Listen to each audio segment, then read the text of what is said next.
Olá, muito boa noite. Seja bem-vinda ao ESB Notícias, segunda edição. Confira os destaques desta quarta-feira, dia 13 de novembro. Universidade Estadual do Sudoeste discute plano de desenvolvimento institucional para o período de 2020 a 2024. No mês de ação mundial contra o diabetes, farmácias da família de Vitória da Conquista realizam atividades de prevenção e controle da doença. Fundamental na luta e defesa dos direitos da criança e do adolescente, conheça um pouco mais das ações do Conselho Tutelar. Em informação, formação e conhecimento, tudo isso e muito mais, você confere a partir de agora no ESB Notícias, segunda edição.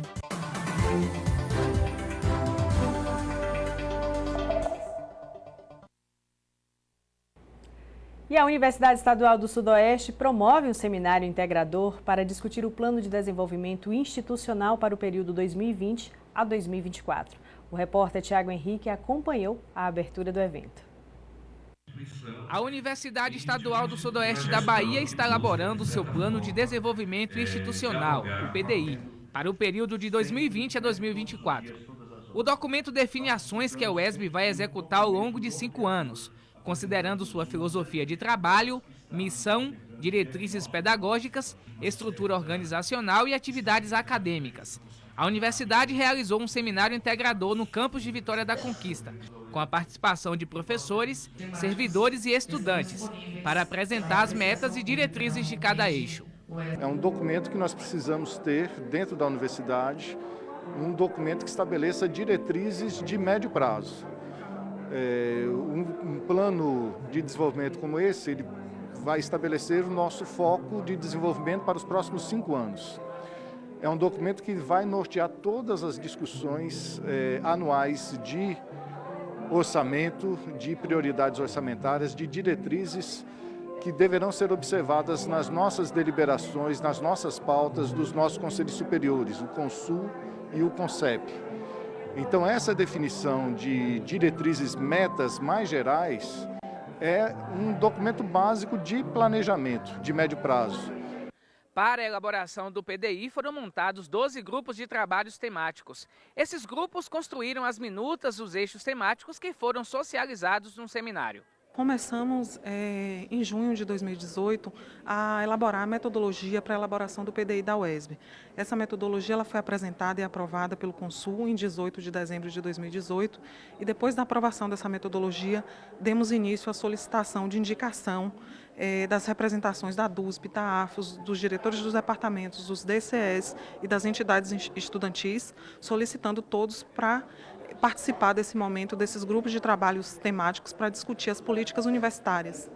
Para o pró-reitor de administração, um dos desafios é a implantação de novos cursos de pós-graduação na UESB. O grande desafio desse PDI vai ser na perspectiva de a gente consolidar agora os programas de pós-graduação.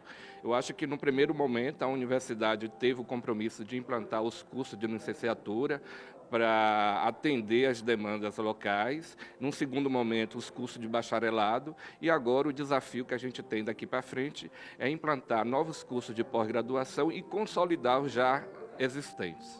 O documento com metas e diretrizes vai ser encaminhado ao Conselho Universitário. Após aprovado, será a base norteadora das ações da universidade. Os participantes destacaram a integração na elaboração do PDI. Como de suma importância, né, esse momento de discussão, de debater as diretrizes, né, os avanços, o que a gente pode estar trazendo como melhoria para a universidade, discutindo essas pautas, né, e quando há essa integração dos 3 campos, de professores, de alunos, né, eu entendo como de suma importância. É necessário, né, ver todos esses lados, dos estudantes, né, da gente como estudante, dos professores, e integrar mesmo, né, esses pensamentos para conseguir sempre melhorar, né, buscar metas, né, para a gente estar conseguindo superar e melhorando cada dia mais. A importância se reverte nas ideias plurais, em legitimar o processo, já que conta com a participação de todos e de todas.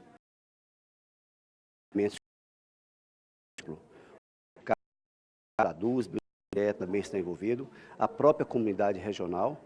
Então, assim o fazendo, teremos a possibilidade de trazer aquilo que melhor desejamos para atingir os nossos objetivos institucionais. Agora vamos aos destaques do nosso boletim de notícias desta quarta-feira. Renata Batista traz as informações. Boa noite, Renata. Boa noite, Aline. Boa noite a você aí de casa. E olha só, o mês muda e a cor também, mas a luta contra o câncer continua. O mês de novembro se pinta de azul para chamar a atenção sobre um assunto sério: a prevenção e a conscientização contra o câncer de próstata, doença que mais afeta os homens no Brasil.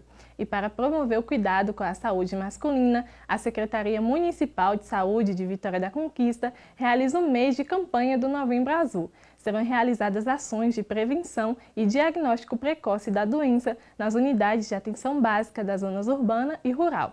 A programação começa amanhã, dia 14, e segue até o dia 30 de novembro, oferecendo serviços como a solicitação ou coleta de sangue para exame, consultas médicas, rodas de conversas, entre outros. Todo público masculino é convidado a participar das ações na unidade de saúde mais próxima de casa no dia D de campanha. Mudando de assunto, vamos falar sobre o cinema. De 19 a 21 de novembro, o Programa de Cinema e Audiovisual da UESB realizará o segundo Pokazói, Festival de Cinema do Sudoeste Baiano, com foco na produção audiovisual universitária de curta-metragem do Nordeste brasileiro. O evento acontece no Centro de Cultura Camilo de Jesus, sempre às 18 horas. A programação é dividida em duas mostras competitivas: Produção Universitária Nordeste e Produção Universitária Sudoeste Baiano. Mais de 30 produções serão exibidas com entrada gratuita ao longo dos 3 dias. Além das exibições, o festival promove um espaço para bate-papo com produtores dos filmes, buscando refletir sobre aspectos presentes na atividade cinematográfica e audiovisual na região. Lembrando, de 19 a 21 de novembro, viu? E olha, Aline, eu me despeço por aqui, mas para fechar o boletim de hoje, a gente traz uma reportagem sobre a 12ª Conferência Estadual de Assistência Social, que discutiu o financiamento público e a participação social. Acompanhe. O cenário da proteção social à população de rua em pauta. A 12ª Conferência Estadual de Assistência Social reuniu responsáveis pela proteção social e controle da política do Sistema Único de Assistência Social. Momento de integração entre o poder público, assistentes sociais e beneficiados pelas políticas públicas. Esse ano é um ano de discussão, de avaliação, principalmente no momento de acirramento da questão social, onde aumenta, agudiza a crise econômica, social, a exclusão, a pobreza, a fome, o desemprego. E o Estado brasileiro precisa responder com políticas afirmativas e com financiamento público. O evento foi promovido pela Secretaria de Justiça, Direitos Humanos e Desenvolvimento Social. Entre os temas, financiamento público e participação social. A participação popular dentro da política da assistência social ela é fundamental e, nesse momento, a conferência traz essa lógica, a lógica de financiamento público, do fortalecimento do Estado como cofinanciador, mas, ao mesmo tempo, da sociedade civil organizada para cobrar todos os resultados da política. Agora chegou a vez da previsão do tempo.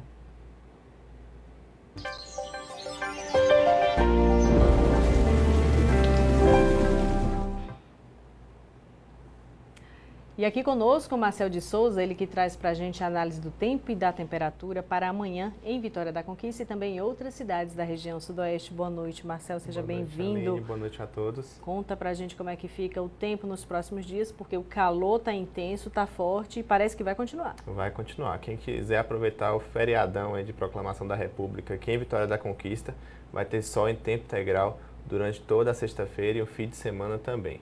Amanhã o tempo deve amanhecer um pouquinho nublado, igual amanheceu ontem, mas assim, coisa rápida a partir das 6 da manhã e aí das 7 em diante o tempo deve abrir. Você vai ver aí na tela a previsão para amanhã em Vitória da Conquista, olha só.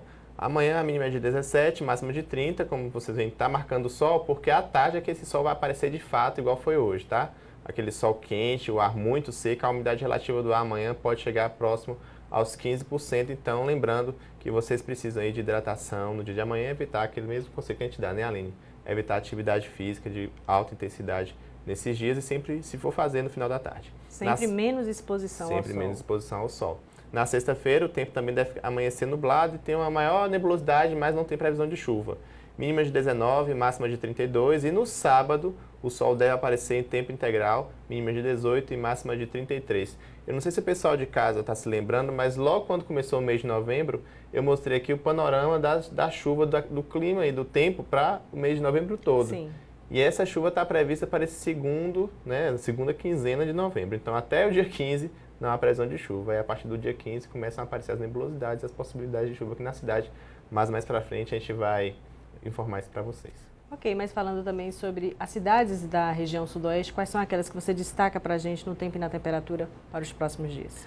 Vamos ver na tela as cidades que eu separei para poder mostrar esse calor se espalhando por toda a região sudoeste. Em Cândido Sales, a mínima é de 19, a máxima é de 30 e o sol deve aparecer tímido entre nuvens pela manhã, mas à tarde também deve fazer muito sol. Em Mirante também não é muito diferente, a mínima ali é de 22, está marcando 28, e a máxima é de 31, com sol entre nuvens. Já em Itambé, a cidade que está fazendo muito calor, até não está aí na tela, mas eu anotei aqui, a mínima é de 21, a máxima é de 34, mas a sensação térmica amanhã em Itambé pode chegar aos 41 graus. Nossa, então, muito assim, quente. As cidades da região estão tendo bastante calor, né, esse período de novembro. Uma notícia boa que eu trago para vocês aqui hoje é que o incêndio lá na Serra das Almas, em Rio de Contas, conseguiu ser controlado, Que tá, coisa gente? Então, os boa, bombeiros notícia conseguiram boa, controlar realmente. o incêndio que passou durante a... Eles conseguiram controlar logo no início da semana, mas aí sempre surge um foco de incêndio, mas agora os bombeiros confirmaram que o incêndio foi controlado. Que notícia boa.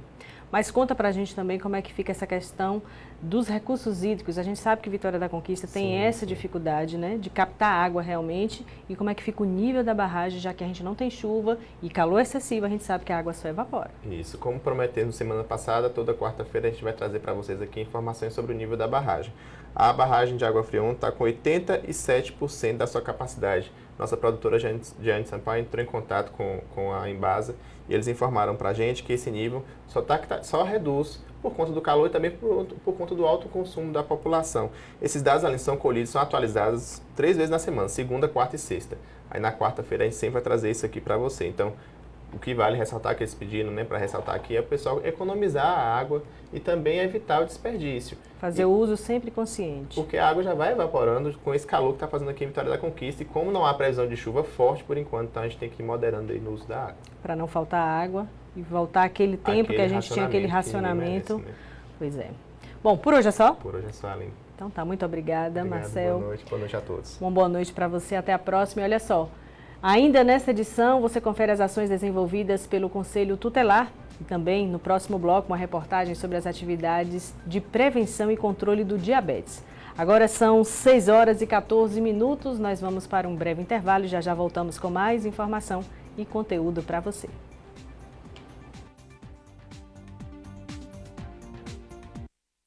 Ela se expõe demais. O chefe deve estar pegando ela. Ele bateu, mas ela provocou. Ela só pode estar de TPM. O machismo impregnado na sociedade diminui as mulheres e pode até acabar em violência. Já passou da hora de mudar sua atitude. O machismo é cultural, a mudança também. Liberte-se. Respeita as minas. Governo do Estado. Bahia, aqui é trabalho.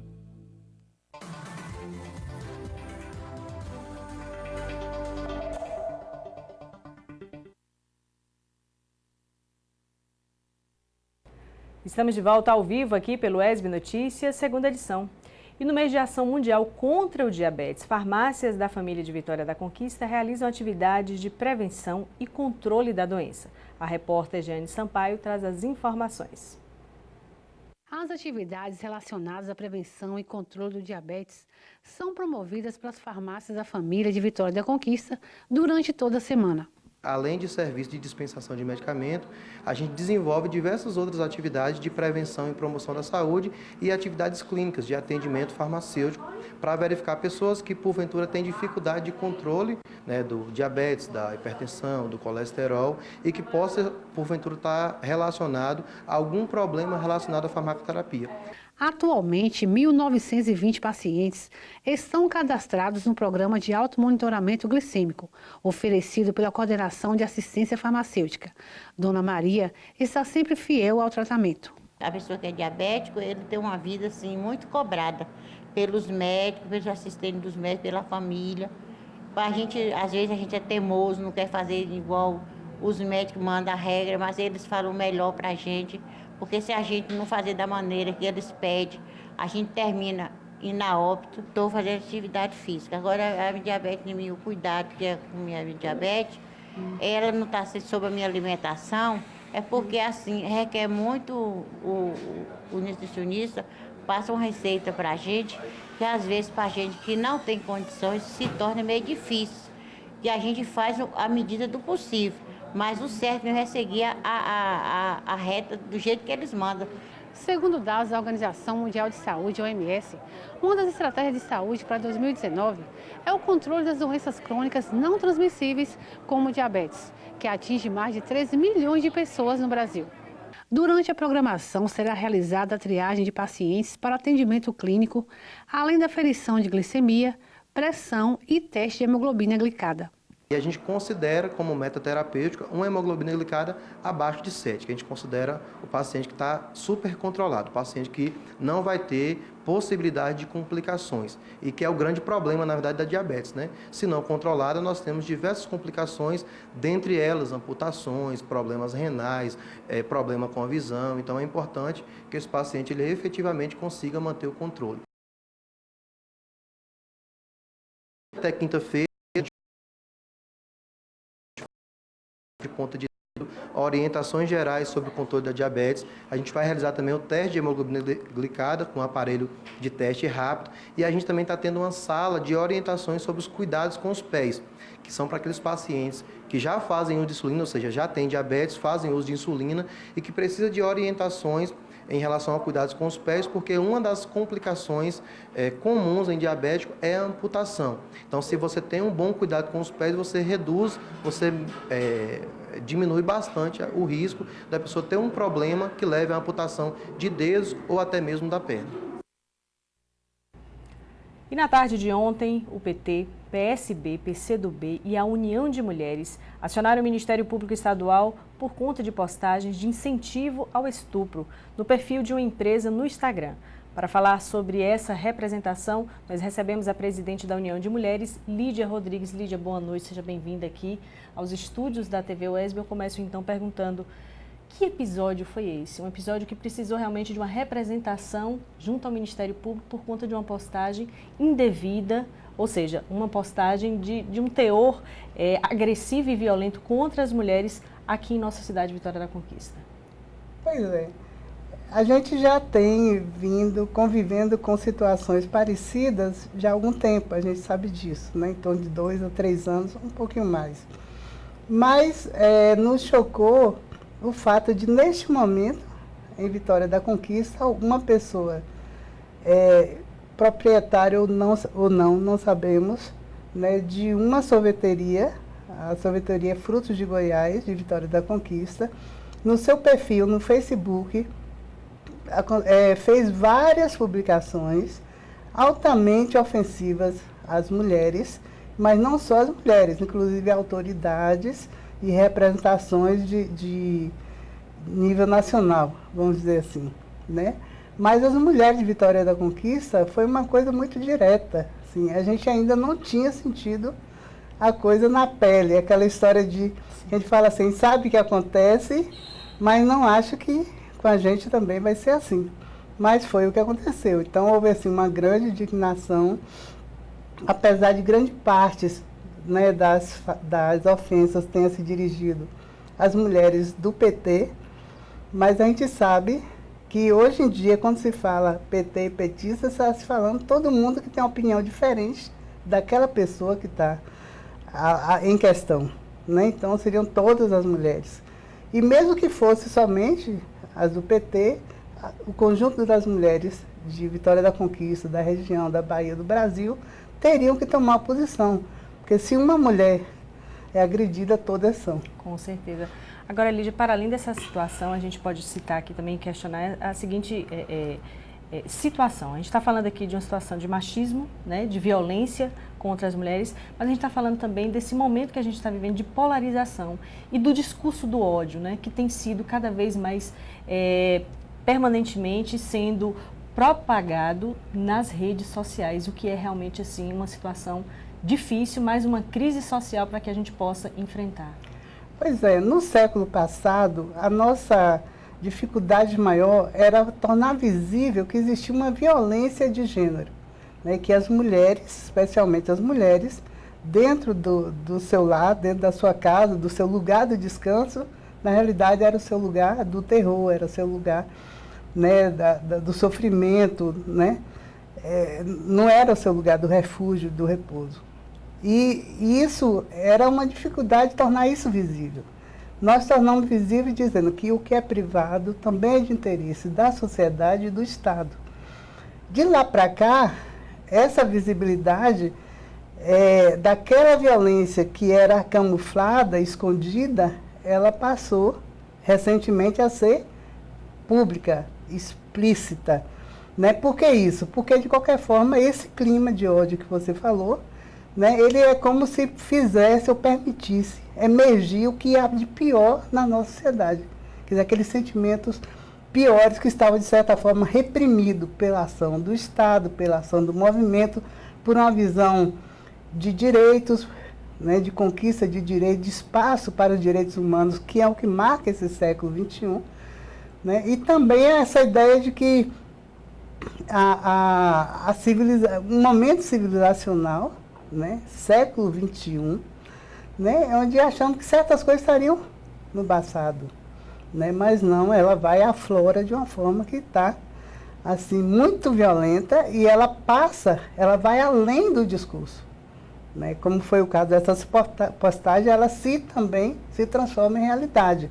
Então, o que a gente está vendo? Aumentou a violência contra as mulheres, a violência contra as mulheres na rua, né, no trabalho, em todos os espaços. Essa discussão, o debate, não é possível mais, né, porque ele passou para uma polarização onde o ódio está presente. Agora, Lídia, falando também sobre essa questão dessa conquista de direitos, né? A gente sabe que a União de Mulheres ela tem sido protagonista de várias bandeiras, né? Em defesa e luta das mulheres. Como que aqui em Conquista, fazendo um balanço aqui das ações da União de Mulheres, tem atuado e de que forma as mulheres que desejam denunciar, participar do movimento também podem contribuir de alguma forma? Olha, nós temos uma entidade de 36 anos, vamos completar agora em novembro, aliás, agora em novembro, agora. 36 anos.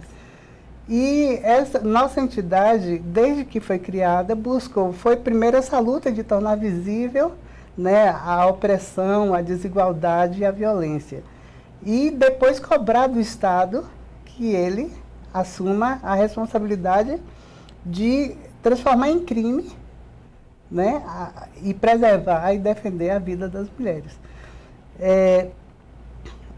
Nosso trabalho, então, tem sido esse. Só que nós avançamos em várias políticas públicas,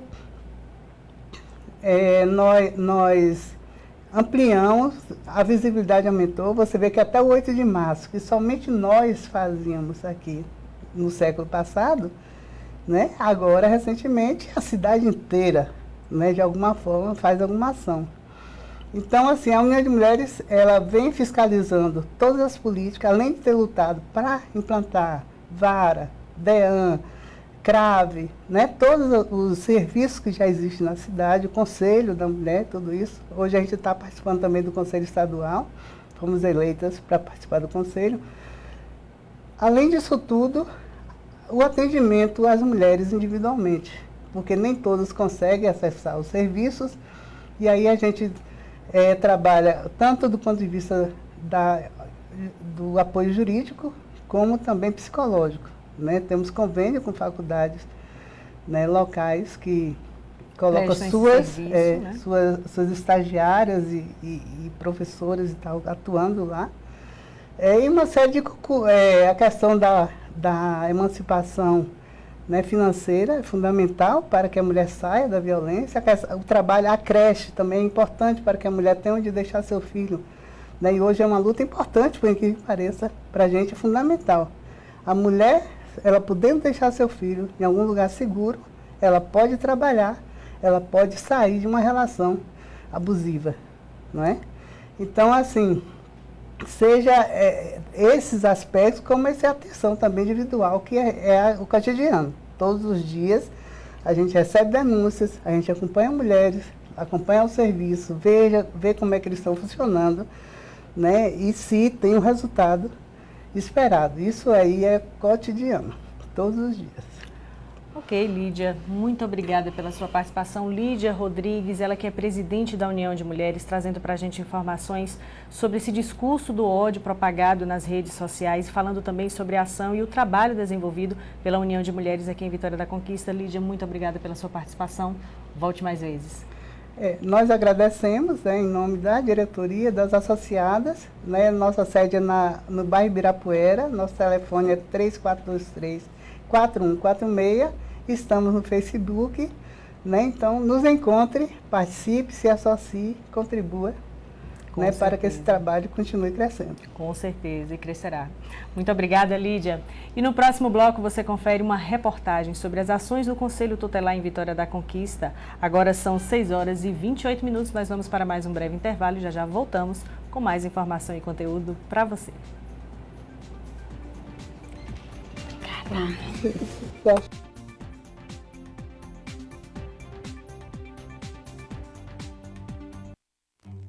Dengue, chikungunya e zika.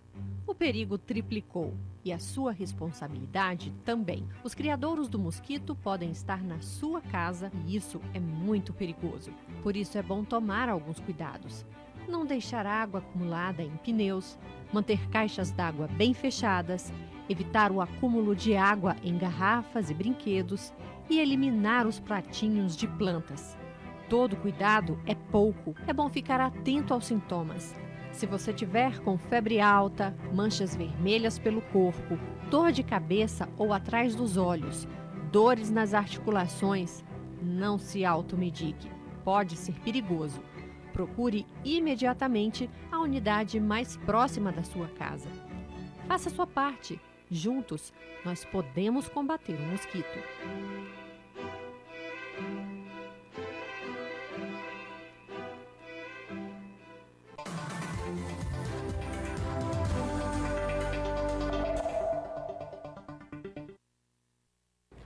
Estamos de volta ao vivo aqui pelo ESB Notícias, segunda edição. Um equipamento público fundamental para a luta um pouco mais do serviço do Conselho Tutelar, que você também vai conhecer a partir de agora.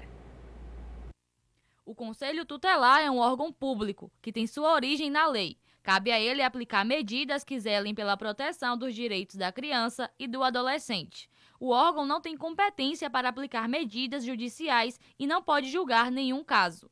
O Conselho Tutelar é aquele órgão em que recebe denúncias de ameaça ou violação de direitos de crianças e adolescentes, e ele tem a função de averiguar se aquela denúncia da ameaça ou violação ela é verdadeira e tomar todas as providências para que aquela situação, se constatada a violação, seja resolvida. O papel dos conselheiros é acompanhar menores em situação de risco e decidem em conjunto sobre qual a melhor medida deve ser tomada para cada caso. São eles que auxiliam crianças e adolescentes no apoio e promoção da família e no encaminhamento para tratamentos médicos, psicológicos, dentre outros. Toda vez que um direito for violado, contra a criança ou adolescente, é papel do conselheiro tutelar atuar nessa intervenção e nessa garantia de direito à criança e adolescente. E quando o Conselho não consegue dar conta do problema apresentado, outros órgãos da Justiça são acionados na tentativa de solucionar o caso. Somente se o Conselho Tutelar não resolver, é que deveria se buscar o sistema de justiça, que seria o sinal vermelho. Ou seja, a partir daí provocaria o Ministério Público, a Defensoria, para que esses órgãos levassem até o Poder Judiciário, através de ações judiciais, a assuntos que não conseguiram ser resolvidos a nível administrativo. Caso você necessite ou conheça alguma criança ou adolescente em situação de vulnerabilidade, a cidade de Vitória da Conquista conta com 3 conselhos tutelares, sendo 2 que atuam na zona urbana e outro na zona rural. O órgão responsável pela Zona Oeste fica localizado na Avenida Itabuna, no bairro Brasil. Já o Conselho da Zona Leste, juntamente com o da Zona Rural, ficam situados na Rua 10 de Novembro, Recreio. E o ESB Notícias, segunda edição, fica por aqui. Se você tiver alguma sugestão de pauta, fale com a gente por meio do nosso WhatsApp 34248763. A gente volta amanhã às 6 da tarde com mais informação e conteúdo para você. Uma boa noite e até amanhã.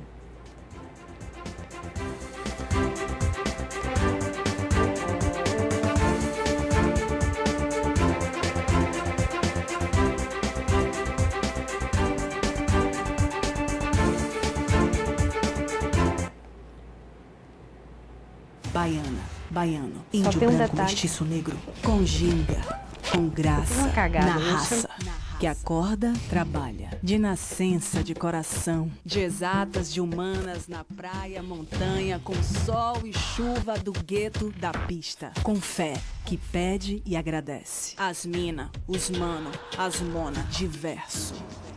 Aqui é Bahia, aqui é respeito. Ela se expõe demais. O chefe deve estar pegando ela. Ele bateu, mas ela provocou. Ela só pode estar de TPM. O machismo impregnado na sociedade diminui as mulheres e pode até acabar. Agora a gente fala de oportunidade. A Prefeitura de Salvador lançou o programa Qualifica Salvador com 2.420 vagas para cursos de capacitação. Mais de 40% das vagas integram o Qualifica Bilíngue, que oferecerá aulas de inglês e espanhol para melhor atender o público estrangeiro que visita a nossa capital.